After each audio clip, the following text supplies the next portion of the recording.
This is the A to Z podcast. Expert insights on leadership, business, real estate, investing, and growth. If you stand and speak in front of people, you gotta have some awkward moments, embarrassing, uncomfortable moments. Today, I'm gonna share with you three of the hundreds awkward moments that I experienced as a trainer and speaker. The goal is this: we all gonna face these moments if we haven't yet. The question is, how do we respond to them? We can respond unconsciously, on the fly, or we can become calm, professional, demonstrate our emotional intelligence, and actually tap into those moments. You might have seen some politicians, they are heckled by one of the audience and they use sense of humor to turn that awkward moment into opportunity. That's what I want you to do, to develop this competency where any stumbling, any uncomfortable moment, any surprise, any stunning moment should be handled professionally using your emotional intelligence, because you're standing on the podium or in front of the camera and people are watching you.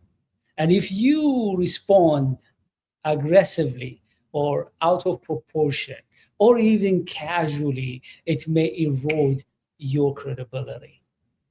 Out of hundreds moments that I've had in my career for the last 2 decades, I'm going to share with you three of them. And let's begin with the first one.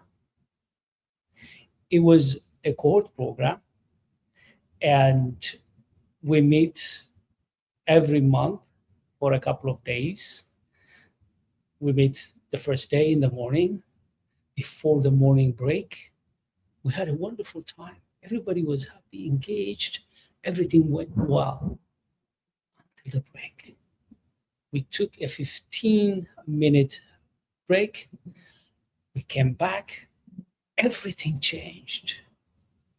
Everybody is smiling and laughing loud. It was different than before the break. As a trainer standing in front of that audience, you can react in different ways. What would you do in your case if you were on that stage? In my case, I reacted positively. I say that I use sense of humor while smiling. I say something must have happened during the break.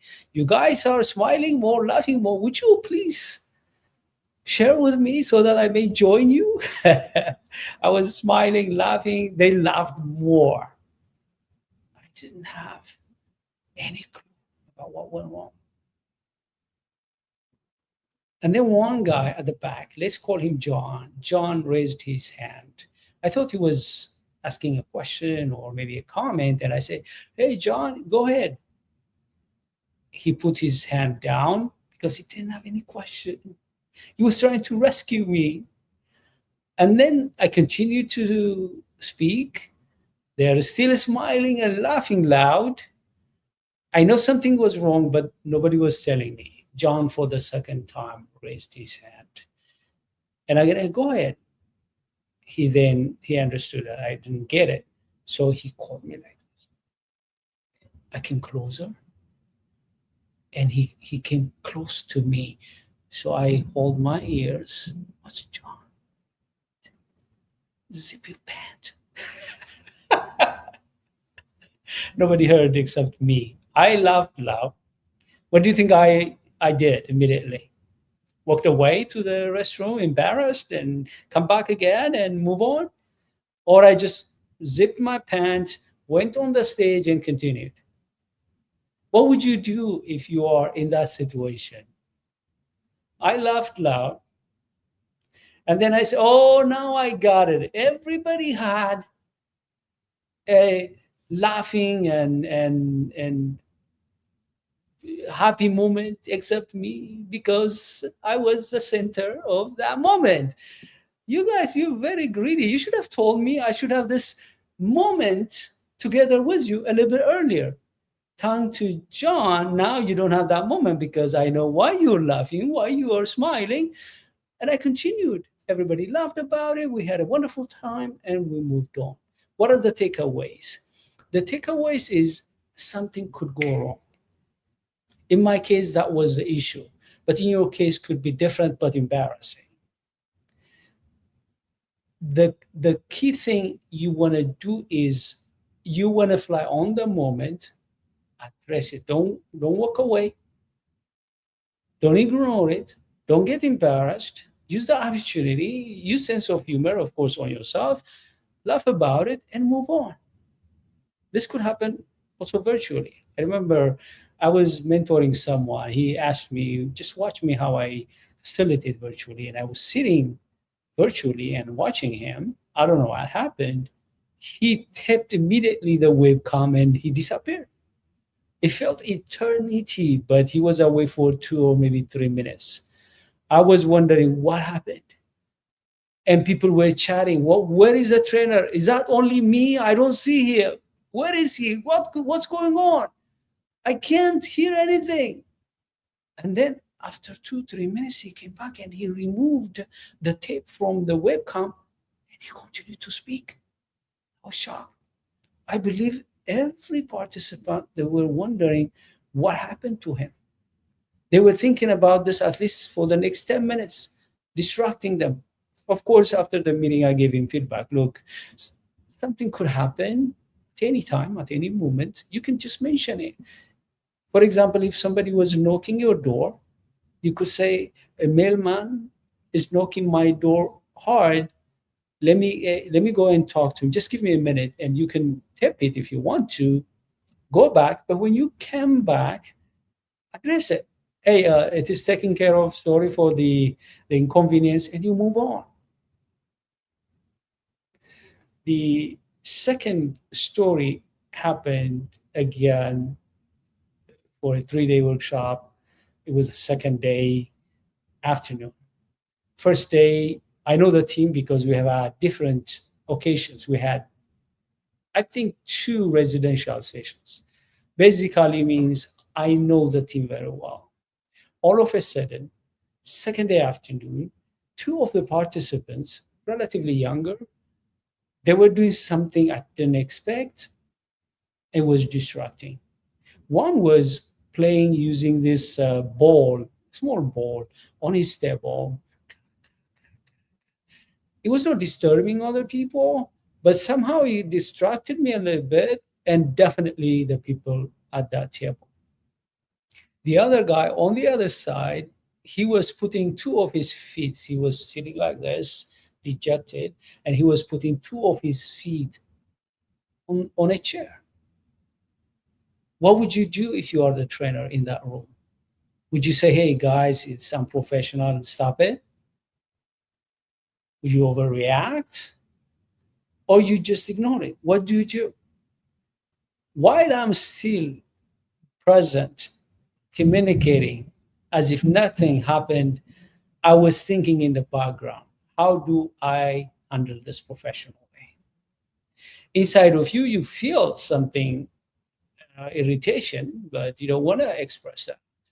You don't know why these participants are doing and what happened to them. You don't know. And therefore, I decided the guy with his legs on the chair can't wait. The guy who was playing with the ball need to be addressed. If you are in my position, how would you address that? In my case, I came close to his table and I said, oh my, let's call him Mark. Oh, Mark, you are enjoying your time. You're multitasked and you're playing with your ball. You're having fun. The problem is, me and other people, we're not multitasked like you. And also, why didn't you bring some more balls so that we could have joined you? I used sense of humor, telling him that we're not multitasking. You may be listening. You may not have any bad intention doing that. Maybe you don't know how it impacts your colleagues and me. Immediately apologize. Oh, sorry, Izzy, I didn't know that. That was distracting. This morning, I am nervous and I feel like anxious. That's why I'm trying to handle my anxiety. Oh, no, no, no, I got it. Find other ways maybe to handle that. And we'll talk about this maybe during the break. He said, yeah, yeah, yeah. And he stopped doing that. The other guy, I waited a little bit. I called an earlier afternoon break. And then I walked to him during the break and I talked to him naturally. Let's call him Sean. Sean, I see that you were putting your legs on a table. Are you okay? I just paused because I don't know what was going on. He said, yeah, yeah, Izzy, my back was hurting. Oh my gosh, did you? So I asked him some questions about, did you take medicine? Do you need maybe to see a doctor right now? Is there anything I could do? After that, he said, I know, Izzy, this is going to be maybe a little bit distractive to you and to the class, but I apologize for putting my leg there. I told you, yeah, definitely. People may think this is intentional. They don't know that you are having pain. And therefore, we have two options. One is if you could handle it without putting your leg on the chair, fine, if you could. But if you couldn't, don't worry, I'll mention it. I'll let them know that he doesn't mean disrespecting the class by putting his legs on the chair, but he's having some pain. He said, no, no, no, no, I can handle it. Now, I could have different imaginations. I could have thought they were intentionally distracting me in my class. I could overreacted unproportionally, but I handled them proportionally. In one case, I used sense of humor. I handled it right in the class. Another one, I waited for a break because it could wait. It was not distractive that much. And I handled it outside the class. What would you do if you are in that kind of situations? Now, remember, most of my work now, I'm dealing with managers and executives. I don't have that kind of things happening in my classrooms. But when I was providing IT training and project management, most of my audience used to be younger. And I remember I was in an organization, I was providing these IT training every day, and they had ground rules because they knew it, I know it. That audience can have so many distractive actions they may take inside the class. And we listed all things they should not do. Don't play with your cell phone, turn off your cell phone, don't use your laptop, don't go out before a break, all kinds of things. And if somebody breaks that ground rule, I have a way to handle that. And we know they know the consequence. I know the consequence. If they have done that a couple of times, they may be out of the program.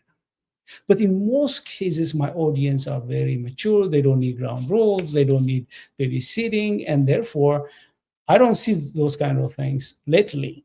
But when something happens, something like these are out of the ordinary, I try to handle them peacefully, professionally, without hurting the people in the situation.